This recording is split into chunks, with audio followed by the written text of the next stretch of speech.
Warning, viewer-listener discretion is advised. The majority of the content of this program is not fact-checked. It is highly advised that it not be used for teaching your children from said content, other than making an example out of the hosts of what they should not grow up to be. Remember this, it's the beer talking.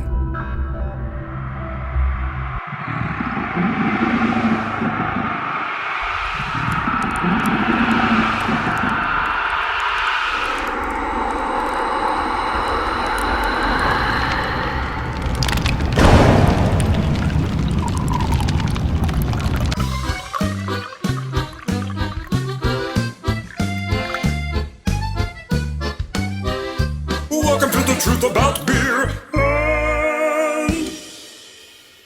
Hey, sit back. Crack open your favorite brew and pour it into a frosty mug. Hey, thanks for joining us for another episode. Yes, thank you. I'm Keith Davidson. And I'm Papa Joey Stay. And we're your hosts for the truth about beer and... Yeah, we're a podcast and YouTube channel where we get to talk about all the crap that we're interested in. And best of all, you get to do it while sharing a brew amongst friends.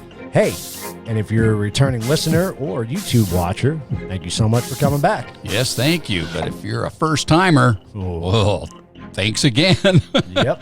Yeah, please like, share, and subscribe to our YouTube channel. And don't forget, on the bottom of the YouTube page is that little notification bell. Make sure you click on it, because what that'll do for you is our new episodes. Yeah, you'll get an alert every time we release a new one. That way you won't miss out on it, like today's episode. Yeah, and we're really excited about today's episode. Yes, we are. We hope you enjoy it. Yes, we do. Everybody, cheers. Cheers. So here we are. Wow, episode 204. 204 already. That's crazy. This is season 2. Yeah, Yeah, season two, episode 4 of season 2, and it is Ghost About Hunting. Beer. Oh, yes. Yeah, of course. Truth about beer. And, Ghost Hunting 101. yeah, and we have a special guest who you might recognize from 3 of last year's episodes. Yes. Got Mr. Vince Amico Yeah, hi guys. from Arizona Paranormal Investigation and Research Society. It's a long name. Yeah, it is. That's why we go with AZPIRS. It's I like the acronym. It's cool. SPRC. It works. Yep. Yes. Yeah, so we wanted to do an episode on ghost hunting Okay. and just the process and kind of like ghost hunting for dummies. I think actually Zach Got a good dummy right here. So Zach should Bagans be is fine. coming out, or Baggins is coming out with he's got a book. a Ghost, book Yeah. for that. But Yep.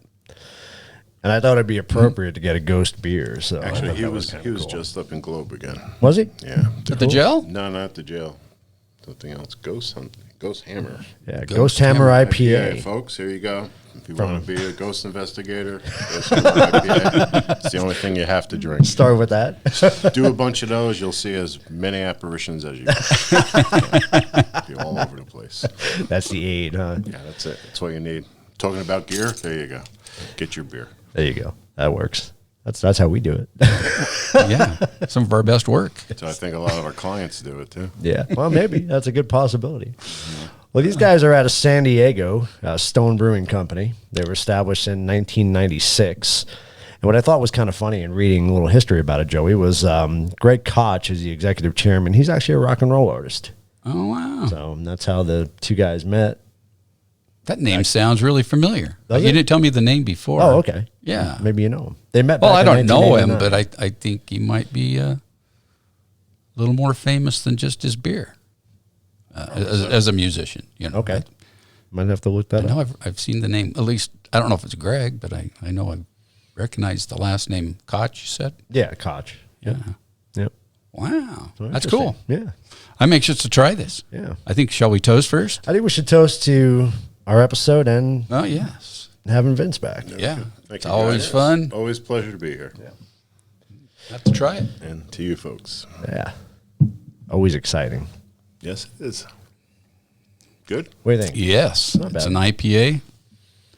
So, I'm sorry, I didn't want to rub that in. Yeah, I'm on this. For that. Yes, Vince is recovering from. That's Little Vinny's ailment, so. 2020 plan. Yeah. Like ours. Being a bad boy for 61 years. Clean it up a little bit. Never too late. Never too late to No, start. never That's for too. sure. Too. Yeah, well, I will say it'll be a little more sharper when I'm on investigations. Who knows? catch a Man. couple more things. Well, if you hadn't caught, I like the word catched. Catch caught. If you haven't caught the 3 episodes from last season that Vinny and his crew were in, that was 3, 6, and 11. So the first one was 3 was the investigation of the Gila County Jail. Yes. Which was a lot of fun. That was a great place. That was a lot of. You guys go back there active. Quite a bit, huh? Yeah, we do tours up there for them to raise money, fundraisers. We do it every second Saturday of the month now. Next one's March 14th. And it's very active. We're 3 different variations. They can come in and just do a regular quick tour. We'll take them around, give them some history. We'll show them some evidence, and then we'll just let them run around and kind of have fun. Second one is sort of the same, where it's a little more, it's some history, and then you kind of go and you do your own ghost investigating. Then the last one is a 3-hour lockdown where you get all the gear. We either come with you or you go and you do your own thing, but we're there right on hand in case you having a problem with equipment or you don't know how to use something. Right. And that one's been pretty much selling out. It's only up to 6 people for that one because we want people to have a really good real experience, not 20 people running around. So if you ever want to check it out. It's basically Arizona, azghosttours.com. Gila County. Yep. So then episode 6, we visited Acadia Ranch. Oracle. In Oracle. Another great place. That was fun. That was exciting. Yeah. That was an exciting night. Yeah, that place, every time we go down there, we do a little more research and we find out more and more things that have gone on in the area, which is kind of interesting. And a lot of it correlates to some of the stuff we've, caught in the past where we don't really understand what's that all about. What's that referencing to? Then 2 years later, you're like, oh, well, there was a kid that got shot by accident here. We didn't know that. So all these little things that come up makes a difference. That's why going to some place for 4 hours, 6 hours is great, but you really need to do a lot of research in this field. I mean, a lot of research. And you have to go back. And it's not necessarily stay there for a week, which some teams do, but you have to go back like we do at the jail and we do at Acadia, once or twice a year. And it's almost where it becomes familiar with you. Right. Where they realize that you're there. We were in a jail, and for a while, every time we walked in, I would go up to the floors and go, hey, it's Vin, I'm back here, and I would hear like a cell door slam, as if to say, oh, hi, welcome back. Right. And that was kind of, interesting that happens, where you're actually getting some type of response to you, and like I said, we just keep going back, we keep learning more and more about it, and it just it just adds to it. Eventually we'll end up putting a video series on each of those locations. That's our plan, where we'll have you guys give us a hand with that. That'll be very cool. That'd be a lot of fun. Yeah. But and then 11 is where we get to investigate Superstition Lucky Skies. Yep. Yeah, which has only been there once, and they would like us to come back. Yeah, yep. and that would help. We did catch some stuff that we didn't pick up on while we were there. Right. Just up through the spirit box, which which were some names that people had said were entities that they believed were there. Right. The one being Connie. And a little more research on the location, get some more history, people that were there, so on and so forth. Well, since we've been back there, Kim has found a couple of regulars that seem to have a little bit more history on the place. Good. So that'll be good for us to revisit that. Yeah, do an interview for sure. Yeah, get some information. Yep. Yeah. So yes, we will have upstairs. Did they open that? Not yet. No, no. I think she needs a permit or something to be able to use it. I don't think she needs a permit to go upstairs in her own building, but we just have to be brave enough to walk up those stairs. I think that's the issue. Floor's a little shaky. I'm getting a little lighter, so we might be able to do it next time. Hopefully. That'll be cool. So we'll be doing more investigations. I was going to say we got 3, 6, and 11, maybe 14, 13, 15. We'll get you guys into someplace new to kind of experience that. And these folks will definitely be on hand to get it all recorded so you can see it and enjoy it and be part of it. We're excited about that, for sure. Yes, we are. Hey, so since not everybody has seen those episodes, especially the number 3 of last season, we got to hear a little bit from you of what who got you started and Okay. and all that good stuff. So if you can just do a little recap of that. Real quickly, I'm Italian, and we had a summer house. I'm from New Jersey in a town called Middleville, 5 acres out in the woods. It was a fieldstone house, and my father-in-law lost his leg my grandfather lost his leg in World War II, and my mother would bring him up every now and then on the weekend to get out and have some fresh air. Right. And he smoked those stinky cigars, those stogies, and he never shaved, and he stunk, and he'd, oh, Vincenzo, and he grabs me, he kisses me, and he's scraping on my face. I couldn't stand the guy because he smelled so bad. And anyhow, he passed, and a year or 2 later, I was playing out. We have an enclosed porch, and I'm playing out there, and all of a sudden I smell this smell. I'm like, what the heck? I know that smell, and I turned around, and there he was standing there staring at me. Ran in the house, got my mother, she came out like, yeah, there's really nothing here. But that's what kind of got me interested. And from there, as an adolescent and a young adult, basically doing this, we were more breaking and entering in the beginning where you have the abandoned house and everybody's got the ghost stories. So we wanted to go check them out and see what was going on. So we would go into these houses. Then as we got our driver's license, and people that we met in high school and so on, hey, come over to our neck of the woods. There's, this crazy house down on the end of the corner. We would go there and we find the local kids and go, hey, you guys know how to get into this place? Oh, yeah, you're going around the back and the basement window's wide open. Okay, great. And they told us how to get in because the kids were in there already. Right. So that's kind of some of the other things that we did. And, back then in like the early 80s, late 70s, people didn't really want to talk about an experience that they had because it was sort of taboo. If you talk about it, you're headed for a padded room, and you don't want to really do that. But, over the time where people knew what we kind of did and, hey, Joey's friend's brother owns a bar and it's supposed to be haunted upstairs. Can you guys go and take a look?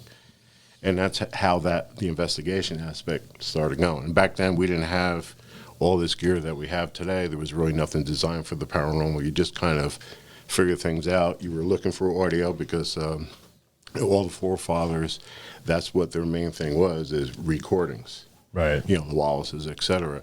So we ended up getting our Radio Shack recorders, and we found about electromagnetic energy that is supposedly something that's present when there is an apparition or an anomaly. So the best thing that we had then was a compass. Right. So that's kind of what our equipment was. It was a gym bag with a Radio Shack recorder, a compass, the barometer, the stuff that used to hang in the wall on the back porch with the thermometer and the barometer. That was our kit, and a bag of flour. Because if we heard that there was something walking around, we would end up, we got to catch something's going. Maybe it's a mouse. We'll catch the footprints. Gotcha, so we lay flour all over everywhere. We don't have to clean it up. It's an abandoned building. We don't care. So we would end up putting that out, and as we're going, we're doing stuff, and also we start here, then we go back and we look for and see if footsteps there's any type of footsteps. And usually there wasn't, but we did hear things. Bells. We used to hang bells inside doorways. Mm-hmm. All different weird things like that, but that was the old school methods of doing things because that's what we had available. So what was the push, do you think, to develop all these different tools, just to have different? Well, television kind of, brought it on. People were always interested in the paranormal. Lincoln's wife, she did seances constantly to the point where they actually put her away. She was so, far. And there was a picture of her with Abe Lincoln behind her. You can Google that and you'll find it on the internet. But for years and years and years in the 30s, 40s, seances were the thing. That was the big thing to go. And different people that do different type of readings that all got very, very popular. And then even some stuff in the 70s and 80s on TV. Dark Shadows was a vampire-y type of thing, but it still was the unknown type of stuff, which is what paranormal is. It's not necessarily ghosts. It's something that you can't explain with scientific methods or common sense. Right. So it has always been their presence, of people interested in that, and it just started to blossom. We got, instead of having, I had, I think, 6 TV stations when I was a kid. Now we got 600, you know. So they got to put something on there. So what are they going to run? So they come up with different things. And there's a lot of very good shows out there. You know, some of the stuff you got to realize it's 43 minutes worth of show. You know, they just can't do what we do. We can go out to a location for 4 or 5 hours and nothing happens. Right. Then we go review the evidence and we might get an EVP or two. That's it. On TV, if you were to do that, you wouldn't be on anymore because people go, this crap's boring. You know? Yes, it is boring. Paranormal investigating is very boring for the most part. But they end up editing different things, and they're usually there for more than, you know, a week. And they're, you know, they might have evidence from Tuesday and they roll it in and they put together an episode. But the good thing about a lot of the shows is they are now going into the research aspect, which a lot of them didn't do before. Right. So that's the nice thing about it. So your half-hour show is really a week long, or could be a month. Well, long, they're there period, for quite a while. You can even, we had a friend of mine, Hector. He worked on a show, Haunted Highway or something like that, and he used to complain because it was a low budget and they had to wear the same stuff all the time. Right. Yeah, it was Jack Osborne's. They had to do their show, they have to do yeah. their own laundry, and he was like, you know, they don't even do that stuff for us. We have to do it all, and you got to make sure you have the same shirt on. And I'm big on continuity. You'll be watching a show, and they got like a spirit box, and the guy's got a wristwatch on. And they go, oh, look, it says grandmother. Ooh, grandmother. And then they come back to it. There's no watch is gone. Okay, so you know, they forgot. Yeah. But, you know, that's pretty much, you know, the shows have to show things. And it's kind of good where people are sort of being familiar with what paranormal situations are, but they also expect this big grandeur happening. Right. We show up, oh, the ghost guys are here. All this stuff's going to hit now. And, you know, at the end of the night, we tell the client, you know, I'm sorry, we really didn't find anything concrete, you know, that we can say that there is a haunting here or not. Right. Weird stuff, yes, but not that we can say it's haunted. And they get upset with you. Yeah. Well, episode 12, you know, that had this same thing happen here. What do you mean you didn't catch anything? Because we didn't. You can't turn the stuff on and off. Wish you could, but you can't. Right. You know? So of like all the new gear that's available, what items do you like to use and why? I like to use a variety of different things. There's basically 3 parts. We're looking at audio, where we're using voice recorders. We use items which are called spirit boxes, which while they're scanning radio stations, they're also putting in white noise. And the idea is white noise, an entity is able to use that to create energy to be able to vocalize. It's said that also it could pull bits and pieces from each radio station as it's scanning to make a string, which will sound like a word and or a phrase, sentence, paragraph, etc. So we use that type of equipment. We have the visual equipment where we take standard cameras, video cameras, and we modify them. We take filters out of them. Every camera has an infrared filter in it. Mm-hmm. If you were to take that out and you were at a wedding and you were shooting a wedding, the bride's gown would be a pinkish tint to it because now you're seeing the entire light of the spectrum, not just what the eye sees. So once we remove that filter, we're in a different area of the wavelength of the spectrum that supposedly things do tend to materialize in those areas, in those lights that they're not seen in normal light. Right. And that's one of the reasons why we do a lot of night investigating, is just because we need that equipment to be able to work. And it's not the scare factor, which a lot of people feel it is. Right. But we do investigate during the day, and it depends what's going on. Besides audio visual, we have detection. We have various types of equipment that will pick up a shadow. We'll use a light source. We'll have the equipment here. Anything that goes in front of that light source would cause the equipment to go off. That's a shadow detection. We have vibration sensors, where a lot of times we were at a restaurant and their claims was, we come here in the morning, there's glasses all over the floor. Oh, wow. There's like, a dozen or two, and luckily it's the plastic ones, so they're not picking up glass.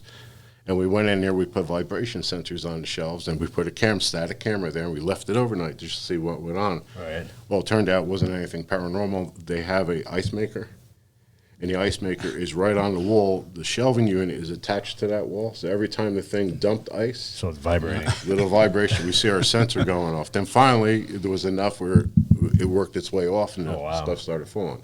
So it was not a paranormal situation. Right. But that's the type of equipment that we have. You know, the shadow, the vibration. We have other items that detect electromagnetic energy. So if we see a spike like a K2, which a lot of people are familiar with, which we'll show you those devices in a couple minutes, those things will see a spike. And the idea is, again, an entity uses energy to manipulate things. And if we're trying to communicate, asking if there is anything here with us, please come to this little black box. And you see these lights, try to make some of these lights, you know, rub your hands, clap, do whatever you have to do. Use your energy to try to make this somehow light up. Right. And that's where we do yes and no questions. And we've been successful with that. But with that, you also have to understand what the unit's doing. It could be somebody with a cell phone in the other room texting their friend going, hey, you know, I'm kind of bored tonight. There's really nothing going on. And in the meantime, you're sitting there going, holy crap, you know, we got Aunt Molly's here. So you have to really understand what the equipment is doing. Yeah. Yeah. So I know you mentioned way back in episode 3 of last season that we did, you mentioned that your goal is not to prove paranormal, it's to disprove. Right? Correct. If you go someplace assuming that there's paranormal going on, everything that you find, you're going to assume that that's what it is. Right. And again, paranormal does not mean anything to do with spirits, ghosts, anything like that. It's just something that is going on that cannot be explained rationally. Mm-hmm. You know, we've had my house. We're sitting there, and when you turn the lock on the front door, you hear click click. We're sitting there, and we hear click click, like something unlocked the door. We go over there as we're walking through. We get this scent. It's usually it's kind of like a cologne. We have no idea what that is. We're not going to investigate in our home because we do not want to encourage interaction. Right. If it's there trying to get our attention. And sometimes it happens that we go there and the door is unlocked. Oh, I forgot to lock the door for the night. So it may be trying to help, but we do not want to encourage. Right. And that's the thing that we try to tell people that contact us. You know, if something you think is going on, try to ignore it or just tell it, please, you're not welcome here. Or if you do have to be here, please do not bother me. You know, respect me and I'll respect you. And a lot of times, a lot of these situations that happen go away. Right. It's like you're in a foreign country and, you know, you're trying to find something. You're talking to somebody, hey, buddy, you know, I know where you are. Oh, crap. And all of a sudden you hear somebody speaking English. You're going to go shoot right to that person. Hey, can you please help me? You know, because you got someone that is able to understand and you're able to communicate to. Same thing in the spirit world. And that's where a lot of what people are sensitive happens to them, where they walk into a room and they're like bombarded with different things trying to communicate because they realize that they can sense that they're there. And that's where a lot of people have innate abilities that they don't realize. That's why you see a lot of children when they're, you know, parents, oh, you know, it's not real, it's an imaginary friend, don't worry about it. But they may be seeing something because they're not programmed or educated to blow that off. Right. Okay. And we've had, I've read a lot of articles where somebody that was in an accident all of a sudden has these abilities, like something switch got turned on. Mm-hmm. And we're only using 5% of our mental powers, you know, telekinesis, like who can bend spoons? Why can't I do that? Right. I probably can, I just don't know how to do it. Right. So that, you know, that's the other thing. And that's, you know, something that when we feel that someone has an innate ability, it's best to try to get someone to counsel them so they can understand what the ability is and try to either shut it down or hone it where you're in a better place because it's there. Right. It's frightful, you know. I don't have it. My wife does. does. One of our investigators, Karen, is very sensitive. And we were just, a couple months ago, we did a walkthrough at a brewery that we're going to be investigating, hopefully, if everything goes on.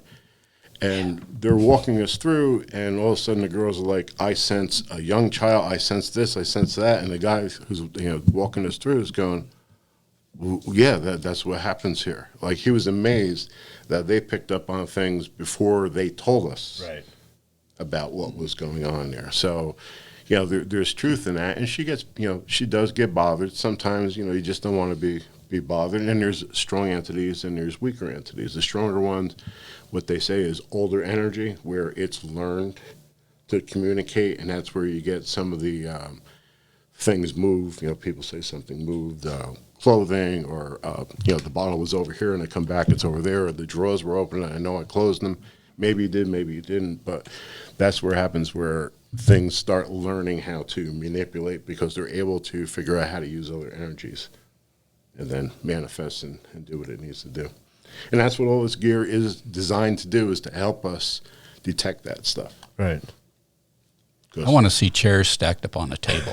Well, we've had, we were at Stanton, Arizona. It was a ghost town.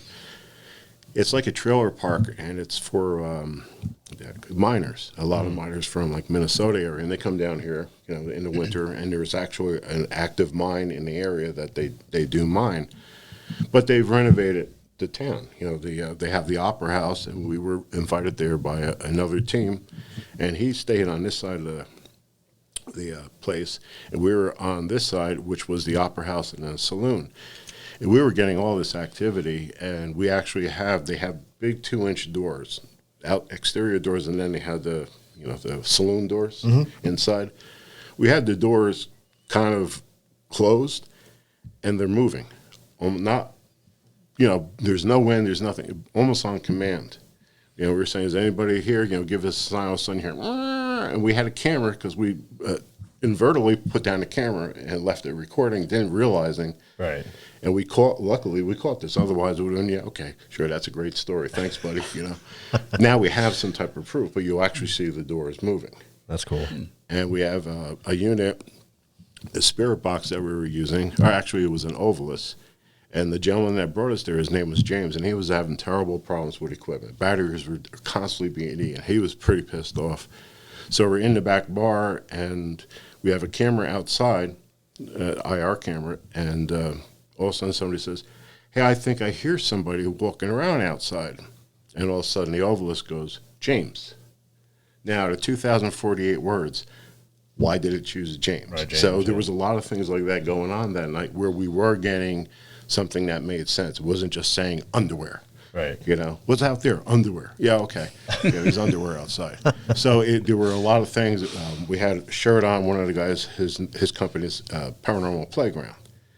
And, we were talking, and it mentioned his name. It told us to sit. It's up on YouTube. You guys can go check it out. And as we're doing this session, trying to get it to work back and forth, it says paranormal when it was kind of mentioning John. So we're in the back room again, and my wife, Pam, she says, hey, I asked what kind of investigators we are. And there's silence. My wife goes, you remember? You saw it on John's shirt. And all of a sudden, the Ovilus says, paranormal. Oh, jeez. So there was a lot of things. She was playing with a laser, and she asked, and we didn't have this on film, hey, what color is my laser? And it said red. So there were a lot of things that were going on that made sense. And a lot of times, and even with that, there were other things that were coming up, like I said, child or something, which had no relevance to anything we were doing. But the thing was, there were too many things that were relevant compared to a lot of the stuff that was not relevant. Not relevant, yeah. How many times does that happen?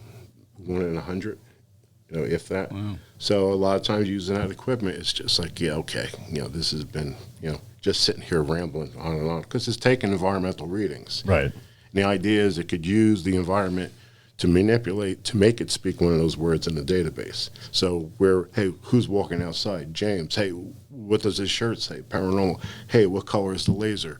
Red.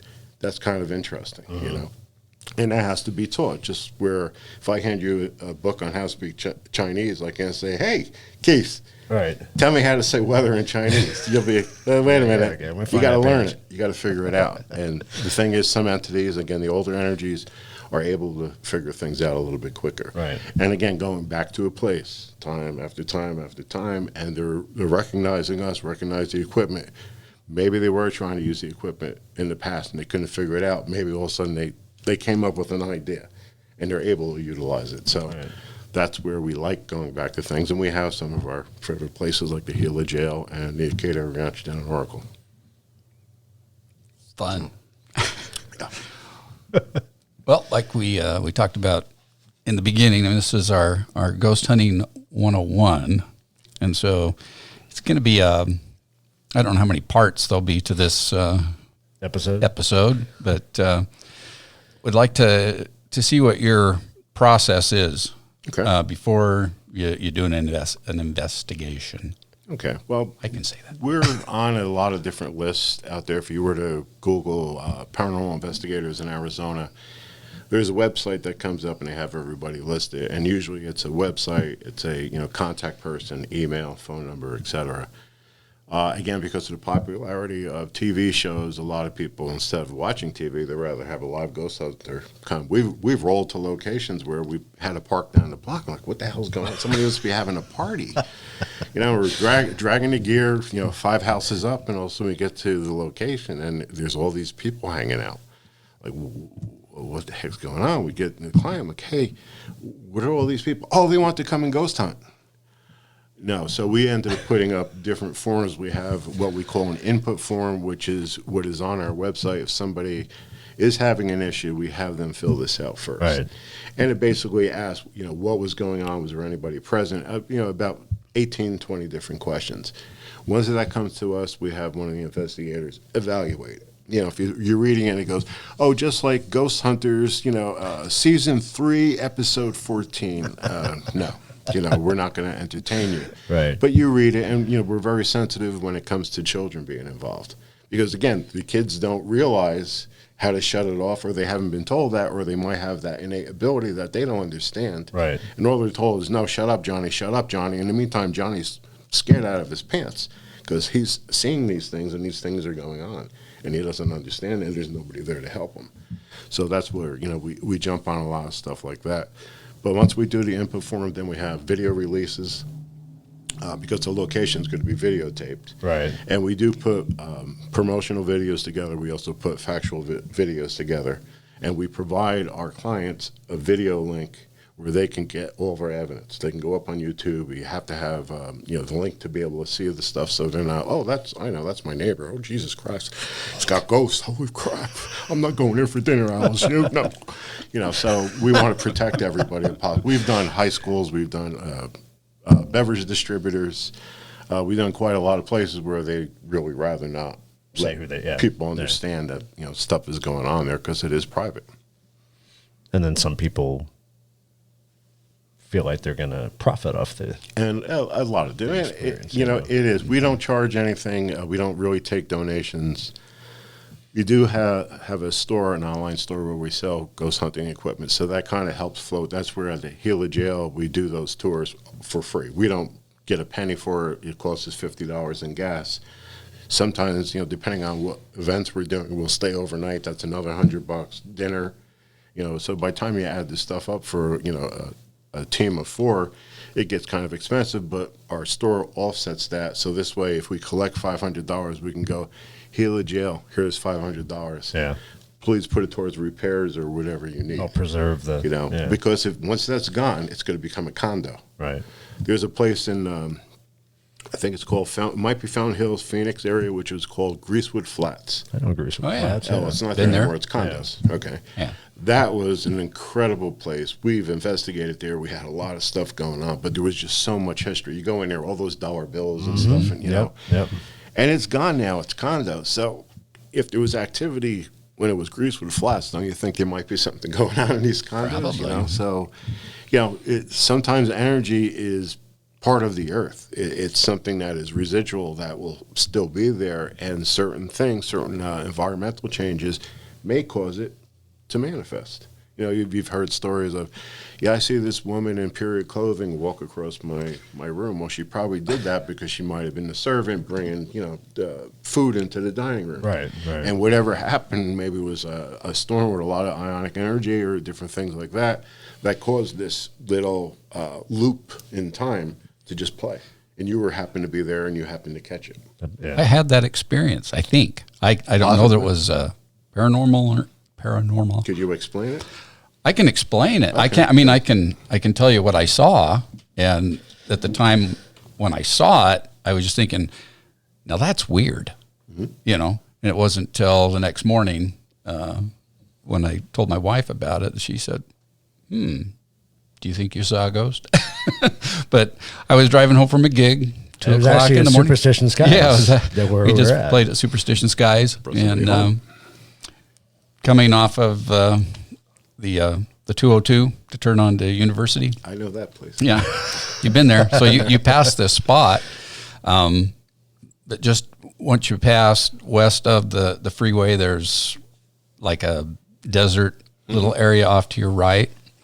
Well, my lights from the car shone on two girls, and they both had on like the poodle skirts and cardigan sweaters, and they were both carrying suitcases of that era, the kind of rounded old black, and I'm just staring at them thinking, this is really weird, And so when I got to go past them, the one turned and went into the desert, and then my windows are really tinted, so once I couldn't see once I got past it. And where the hell were they going into the desert? At 2:00 in the morning.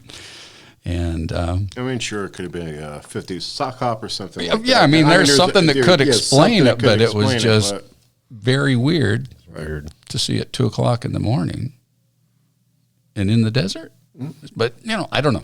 So there's coming back from Oracle. I think it's not Oracle, Ajo, Highway 8, I think it is. There's a stretch where I think honeymooners broke down and they were killed because they were too close to the road and somebody, not paying attention ran them over. And supposedly you're able, certain times you're able to see this woman walking the road. And how many times do you hear about the woman in white? Oh, yeah. Constantly. Well, simply because there's no, it's all color, but really there's absence of color. You don't see somebody in a purple dress. It's hardly anybody reports any type of color situation. It's usually a gray mass, a dark mass. Even the shadow people term, it's something that is shaped like a humanoid. Right. Not necessarily, it's Farmer Joe. It looks like a farmer. I can see his hat, suspenders. How do you see his suspenders if he's a black shadow? But you can make certain details out, but a lot of times it's basically something that it's either a black, a gray, or a white type of apparition that is viewed. Rarely anything else. So now what you saw could have been somebody. Yeah, they were. It looked like maybe, from what I recall, black skirts, but the sweaters were a lighter color. I never saw their faces. They had faces, I think. Because you were tinted once you got to a certain point. You couldn't see any further, so you don't know if they dissipated or... Right. Yeah, and I couldn't see in my rear view mirror anything once I went past that spot. But I didn't think of it as a paranormal, experience at the time. It was just plain weird. Right. It is weird, and it's possibly explainable. Right. Rationally, it's probably somebody walking, and like I said, maybe they're at a sock hop, and why they have the error type of clothing. Why are they carrying suitcases? Who knows? It could be heroin. It was in Apache Junction, right? Yeah. Kind of. Well, yeah. Amazing. Oh, yeah. Amazing. Yeah. Yeah. I was trying to do some research on the area because I do title work, but I was curious if maybe there was like a bus stop or something there at some point back in the day. That's possible. But I couldn't come up with anything. Well, that's another thing, even with paranormal investigating. And again, TV's fine, but they're investigating and they're doing everything in English. Here we have history. It's maybe 150 years old, top, but what has been here for eons, American Indians. Mm-hmm. And we have recorders that we actually have Apache. We have 3 or 4 different dialects, whatever we like to call them. Now, if we end up playing this and a lot of my name, what is your name, normal type of questions, if we get a response, we got no clue. We don't have anybody that could translate readily available. We would have to send that off or find somebody on YouTube that would be able to do it. But the idea is you use that. We were doing an investigation at one place and we were getting Russian, And one of the guys knew a couple words in Russian, and he knew how to say hello. Start to repeat, whatever. And he said it, and then he got the same thing back on the spirit box. Oh. Now, okay, could there be a Russian radio station area that happened to say hello to somebody walking on set, like somebody walks onto this set? Right. Probably, possibly, but it's just the oddity of that actually happening was kind of, a little leaning towards the paranormal, plus with everything else, all the other activity that we had going on that night.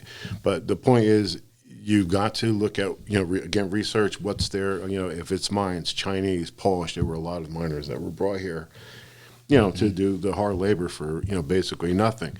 A lot of those poor people had the tragedy in their life. They were killed because of whatever reason. Something fell on them, an explosion. So they may be trapped. They may not know that they've passed on, and they're still trapped in this location. Right. And they're not going to go, hey, you guys see the Yankee game last night? You guys into the Yankees? They're not going to know what you're talking about. Right. So we try to use things based on our research to hopefully get some type of interaction. And those things, everything is called a trigger object. I'm a trigger object. If we went to a woodworker's house, we set one of our equipment up, which is a sort of like a proximity sensor where if you touch it, it'll make a sound. We hooked it up to his carving tools. And and man just passed away, maybe 6 weeks, 2 months prior, and we set up on his tools. I can't remember the guy's name. I'm going to call him George. George, if you're here, please do let us know. I see some of the things that you built. My God, you were so talented. This is so wonderful. And all of a sudden, the thing would go off. Yeah. So that was used a trigger object. We have a bear with a built-in what is called a REM pod. It radiates an EM field. Anything that comes into that field will cause the unit to go off. We have a little teddy bear with one built inside. When we know that there is possibly a child spirit, we utilize that to try to communicate. Again, that is a trigger object. A deck of cards, a bottle of scotch, cigarettes, Playboy magazines, you name it, we've used it. Right. Just based on the location and the research that we've had or what the client is filling us in on. So we did get to see that bear in action there at Acadia Ranch. Yep. Bear's pretty cool. We had him up at Healy jail also. We had because there's Kingsley Old supposedly killed two little girls, his employer's little girls, and the idea was the father went across the street in the courthouse and shot Kingsley Old in the middle of the night. And the girls supposedly came to him before he was killed saying, hey, come with us. So they were basically said that spirits were there in the jail. Lulu and Myrtle? Lulu and Myrtle. We've heard little girls laughing, giggling. We heard, little feet running. Again, the vibration sensor, take it out. It's a little hard because it's concrete floor, but, it's something to make us see. Something's moving around. Shadow detectors, all different things we employed, and that doesn't mean that we caught anything. It just means that, hey, this is a good idea. Let's try this. And that's what you do. Based on experiences that you had in the past, this kind of worked over, in case 111, let's try doing something similar here because it's a similar type of activity or things that are going on. So that's where the experience comes in, where, all right, this worked before, maybe it's going to work here again. I thought that experiment we did in episode 6, where we were in the room and you were talking over the walkie-talkie, that was great. That was actually, awesome. that was, I can't remember the team's name. That was done 5 or 6 years ago, and I read a lot. A lot of people post stuff up there, and you take it with a grain of salt. But these guys tried something like that, and they felt it was very successful. And there's a show that's on now, the people from Ghost Hunters, the girl and Adam and Kindred Spirit. Kindred Spirit. Yeah, we talked about this before. My memory's like a sieve. But, they utilize this technique, and basically it's one investigator in another room, and he has a walkie-talkie or she has a walkie-talkie, and the other one is blindfolded with ear-canceling headphones, and they also have a spirit box tied into this. The spirit box is doing its thing. It's making white noise, and the one person asked over the walkie-talkie, which is in the room with that person with the headphones, a specific question, and the person with the headphones on cannot hear these questions, but they're hearing what's going on, and they will repeat the more predominant things, because sometimes the spirit boxes, there's so much going on, you just have to pull certain things, and a lot of times they'll pull something that is relevant to the question and or to the location or the history that they found. So it's a very good technique. It's also a technique that, it's basically full of shit because, okay, I'm going to say this question, and about 30 seconds into it, you're going to say, Howard. So you hope that everything that you see is true to the fact, but when we do it and you guys experienced it, we had some interesting stuff going on that night. So it was fun. Yeah, we had the bear. The bear was in a totally different room, and it was going off. That was interesting. It was kind of going off with the questions. Yep. It was kind of weird. Yeah, Katie's got a lot of stuff going on, and that's a very big Apache area. Actually, the Apaches were up in that area before they would attack settlers in Tucson. Okay. There was like a bridal place, that does receptions, and they got a bunch of cottages and stuff that you can rent out. And there's a lake there, or a small pond with a willow tree in it. And supposedly that was a big draw for them because it was natural and so on and so forth. And that's where they did a lot of their chanting and stuff. And we almost investigated there, but every time we tried to, they had it booked. They had it booked, so we couldn't get there. But there were a lot of things going on where they were seeing Apache warriors walking around this pond, this lake area. They have chanting, different things like that. So, obviously that's a place that, probably has a lot of American Native residual energies or whatever the case may be. Yeah, because in the, was it the ice house or ice room? Ice room, yeah. Ice room. That was something that was picked up in there. Chanting. Yeah, we had chanting in the morgue area, that front room, which has the post office stuff and the hairdresser thing. But that place has so much history. All the different entities that lived there, owned it. Being a TB hospital, a lot of different things went on there. Then again, finding out the child, that was accidentally killed there, was playing with his father's pistol when it went off. I think he was 7 or 8. We actually have a photo of his tombstone, and we started using that because we were getting some type of child spirit activity, and we're like, what the heck could this possibly be? Right. A child that died here of TB, and you don't know. So we just kept digging and trying and asking different questions. Then we found this out, and it was like a whole different scenario, different things were opening up for us. Right. So some of them are going back next Saturday. They're going to the Flag Museum, which is a postal museum. And I haven't been there to investigate, but I'm probably not going to be heading down there. But we're thinking about going back to the ranch just for a couple hours. Ask John to let us in so we can just kind of continue with this. I'd love to go back. Yeah, that would be nice. Be fun. Yeah, we will definitely be there again for sure. Most likely, March is kind of busy. April's a little busy, but maybe in April we can go back. Cool. Okay. That would be fun. Well, so would you say, kind of changing the subject there a little bit, going back to the process, that you do an interview with the client first? Yeah, once we get the input, we'll decide, excuse me, if it's worth, pursuing. We would call them, and then we would go through the worksheet, and okay, you mentioned that you saw an apparition. What actually was it? Did you make out any clothing? We start getting more intricate details out of what they were seeing, and then with communication, it opens up. Well, there was also another time that this happened, which you can't put on the input form. Right. So you get more and more things. Again, you're doing your research. Even during the interview, you're researching because you're getting their information, their stories, their situations that's happened with them. Mm-hmm. So once we go down, again, we don't want to have all these people wanting to ghost hunt. So we have release forms and so on and so forth, permission to go in there because we do a lot of like historical societies and museums and all. We carry insurance, which not too many people in the industry do have. We're also getting bonded. We want to go into military installations. We can't access government, which is good. We can access local government, but we're looking for federal. That's what we're trying to get set up to do. That would be cool. Yeah, there's a lot of cool stuff going on there. Well, we have an idea. We do. Yeah. Okay. We actually have a subject that we would like you to conduct an interview with. Okay. And for those that have been watching our YouTube channel, listening to the podcast, This person's name, well, we didn't know her name.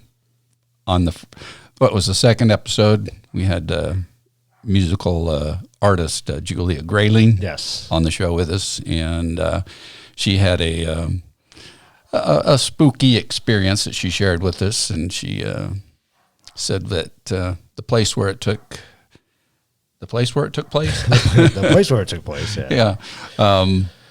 was where her creepy friend lived, and so her friend is creepy? Yeah, so that's what we were wondering. So we knew her as her creepy friend until we did our Halloween episode, which was episode 10, I believe. I think it was 10, called it Real Ghost Stories. Yep. And we got to meet Brittany on that one. So we're going to have you do an interview with Brittany. Okay. See how that goes, and if it turns into where we can do an investigation, that would be even better. Really cool. That would be cool. Yeah. So if you want to go back and revisit those episodes, you can kind of get an idea of who Brittany is and the experiences that Julia had at her place. And that was episode 2 of last season, and then episode 10, where you actually get to meet her. So cool. Let's do an interview. An interview, yes. Here we are. So we're going to talk about some of the equipment that Vinny brought with him. So. Okay. Well, basically, we discussed there's 3 types of equipment we use: video, audio.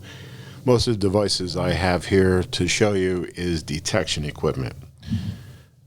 One of the most popular meters that are out there that you see almost on every television show and widely used, we sell about 100, 150 of these a year, is a K2 meter. All the equipment that we use, most of it was designed for other purposes. IR cameras, obviously they're surveillance cameras. EM meters, they're designed to find radiation leaks, electrical leaks, so on and so forth. Some items have been designed for the paranormal use. This is a MEL meter. This is a MEL 8704R. What does 8704R mean and what does MEL mean? The person that put this together, Gary Golka, he lost his daughter, Melissa, thus the MEL. She was born in 1987. She died in 2004 in an automobile accident. After that situation happened, the family was starting to sense different things going on. There was, I think it was a telephone answering machine that recorded her voice. So what Gary ended up doing was starting to design equipment to help try to encourage and to put together some type of interaction with, that's beyond. So that was how the MEL meter was designed. MEL meter also has a lot of different options. I'm a Swiss Army knife guy. I want everything to do more than one thing. Besides this being a regular MEL meter, an EM meter also has a built-in REM unit. When the antenna is extended, there's a field that comes around this. Anything that comes into the field's play will cause this to go off. Same thing with this. This is a spirit box. You're all familiar with the smaller version, the SB7. This is an SB11. It's a dual spirit box. You can do AM on one side, FM on the other side. You can do both AM. You have one sweep forward, one back, one slow, one high. Our unit also has a built-in REM unit. Again, we try to do something where we have more than one item. Other devices we use is a FLIR camera. This basically senses, it looks for differences in temperature. So if you're looking at something, you'll see a darker blue. Those are normally cooler than the rest of the environment. Bright reds, oranges, yellows are things that are warmer. And the idea is as you're scanning a room, you might find some type of humanoid shape that might be in a different coloration than its surroundings, which makes you take a look at that area a little bit more closely. More detection equipment we've talked about before. This is a vibration sensor. We use this a lot for footsteps, if that's one of the claims. Things are shaking, falling off of shelves. We try to see what goes on with these. If there is a vibration, this will sense it, the lights will go off, and then we can take a look and see what actually may be causing that man-made. Even tremors. in certain areas that have a lot of earthquakes, these things will act up, and the claim might be something's falling off a shelf. It's simply because they had a minor tremor. Another device which is very controversial is the Ovilus. This is an Ovilus 5. This is the newer version that's been out. Original one was an Ovilus. There was an Ovilus M, DDT. There's all different variations. The one that's very popular that you see on television is the Ovilus 3. They all work on the same principle. Inside the unit is a database of 2,048 words. Each word is assigned a number. This unit will look at environmental readings such as EM, static electricity, and it'll actually take that information and give it a number. That number is associated to the word, so the idea is an anomaly can use this to manipulate the environment around it for it to produce a certain word, like it might say somebody's name if we're going into that type of conversing. So it is very useful. Is it standalone? Can you if something comes off of this, do you think it's paranormal? No, it's just another device, another thing that we use, and the combination of different types of information that we have can help us decide if there really is some type of paranormal activity going on. It's all science-based. We do have a team that is built on skeptics as well as believers. We have people like myself that is totally into scientific methods, and we do have intuitives that are with us. So the combination of everybody really puts together a very good unit, a very good team, and I'm proud of those guys and what we do. So if you have paranormal activity out there, you're not alone. There's a lot of people that do. Don't panic. Reach out to somebody to at least talk to. All right. We'll put your information back up there on it also. So anybody wanting to jump into the field and who's interested in getting involved, cost-wise, what do we look at, on the equipment? There's some basic things you're going to need. Number one is obviously your recorder. Most people, their phones are adequate to do that. The thing is, when you're using a phone and you're using an EM meter, make sure that your phone is in Wi-Fi. Wi-Fi is off. Airplane mode. This way it doesn't interfere with your EM meter, because part of the EM field is RF activity, which is your radio waves. So basic equipment, something to record to be able to do sessions with, and picking up an inexpensive EM meter. These run for $59.90 a K2. You can pick up other devices which are similar for $30, $40. So you don't have to break the bank to do that. Mm-hmm. But a good recorder, some type of device that will detect EM spikes, and possibly a video camera. Again, your phone can probably handle that. You see a lot of investigations done at night. There are some reasons for that, but for the most part, you can pretty much accomplish the same thing during the day as at night, because paranormal does not run by a wristwatch. It doesn't punch in and punch out. It's 24/7. Whenever the activity decides to happen, it's going to happen. It's not on call. You can't turn it on. You can't turn it off. So it happens at pretty much any time. So whatever you happen to have, that's what you can use to capture. And as you get more elaborate, you start picking up more and more devices and more equipment. Then you're running around with 4 or 5 road cases full of gear that half the time you never get to anything because you're so busy doing other experiments. And that's basically anything you get. Just understand what it's doing, when it's doing it, and why it's doing it. So you don't think something like a RF interference because somebody texted somebody next to you or the next room is actually paranormal. And that's it. Just be safe, have fun, and don't go alone. That's it. Thank you. Well, thanks for joining us, Sure. Kenny. Anytime. Yeah, thank you. A lot of fun. Yeah, it is. So this has been The Truth About Beer and Ghost Hunting 101 so far, as far as we know. Make sure you do have some type of good ghost Oh, beer. yeah. That has a good ghost beer. Yeah. It's crucial. Yeah. This is Stone Brewing. If Yes. I remember it, right? San Diego. Yeah, it was really good. It was very good. I enjoyed it. And you can get it at your local store. Or even better yet, go to San Diego and try it. There you go. Why not? Road trip. Yeah. Road trip. Here we We're are. all about that. All right. All right. Well, till Be next safe. time. Cheers. Cheers. Cheers. Yeah.